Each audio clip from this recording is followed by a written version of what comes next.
நீதிமொழிகள் 16ஆம் அதிகாரம். மனதின் யோசனைகள் மனுஷனுடையது, நாவின் பிரதியுத்தரம் கர்த்தரால் வரும்.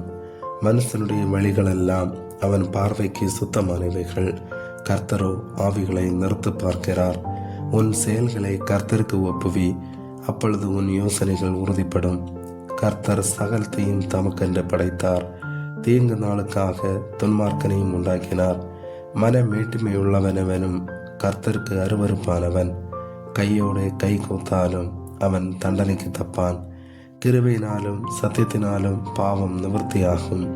கர்த்தருக்கு பயப்படுகிறதினால் மனுஷர் தீமையை விட்டு விலகுவார்கள். ஒருவனுடைய வழிகள் கர்த்தருக்கு பிரியமாயிருந்தால் அவனுடைய சத்துருக்களும் அவனோட சமாதானமாகும்படி செய்வார். அநியாயமாய் வந்த அதிக வருமானத்திலும் நியாயமாய் வந்த கொஞ்சம் வருமானமே உத்தமம். மனுஷனுடைய இருதயம் அவனுடைய வழியை யோசிக்கும், அவனுடைய நடைகளை உறுதிப்படுத்துகிறவரோ கர்த்தர். ராஜாவின் உதடுகளில் திவ்ய வாக்கு பிறக்கும், நியாயத்தில் அவன் வாய் தவறாது. சுமுத்திரையான நிறை போலும் தராசும் கர்த்தருடையது, பையில் இருக்கும் நிறைகள் எல்லாம் அவருடைய செயல். அநியாயம் செய்வது ராஜாக்களுக்கு அருவருப்பு, நீதியினால் சிங்காசனம் உறுதிப்படும். நீதியுள்ள உதடுகள் ராஜாக்களுக்கு பிரியம், நிதானமாய் பேசுகிறவனில் ராஜாக்கள் பிரியப்படுவார்கள். ராஜாவின் கோபம் மரண தூதருக்கு சமானம், ஞானமுள்ளவனோ அதை ஆற்றுவான். ராஜாவின் முகக்கலையில் ஜீவனுண்டு, அவனுடைய தயை பின்மாறி பெய்யும் மேகத்தை போலிருக்கும்.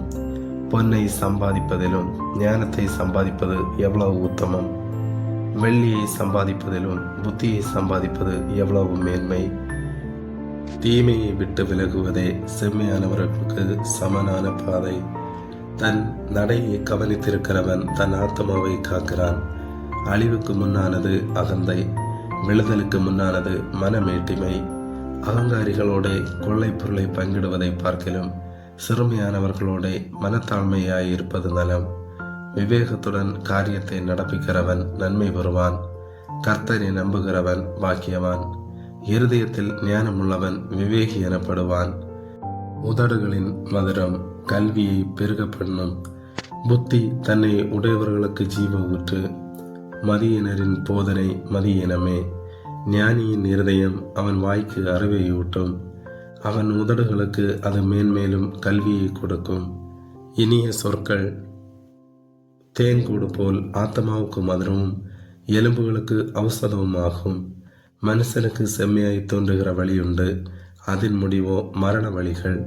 பிரயாசப்படுகிறவன் தனக்காகவே பிரயாசப்படுகிறான், அவன் வாய் அதை அவனிடத்தில் வருந்தி கேட்கும். பேலியாளின் மகன் கிண்டி விடுகிறான், எரிகிற அக்கினி போன்றது அவன் உதடுகளில் இருக்கிறது.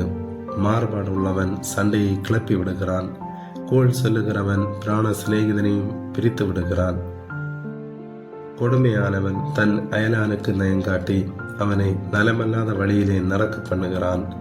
அவன் மாறுபாடானவைகளை யோசிக்கும்படி தன் கண்களை மூடி தீமையை செய்யும்படி தன் உதடுகளை கடிக்கிறான். நீதியின் வழியில் உண்டாகும் நரைமயிரானது மகிமையான கிரீடம். பலவானை பார்க்கிலும் நீடிய சாந்தமுள்ளவன் உத்தமன். பட்டணத்தை பிடிக்கிறவனை பார்க்கிலும் தன் மனதை அடக்குகிறவன் உத்தமன். சீட்டு மடியிலே போடப்படும் காரிய சித்தியோ கர்த்தரால் வரும். ஆமேன்.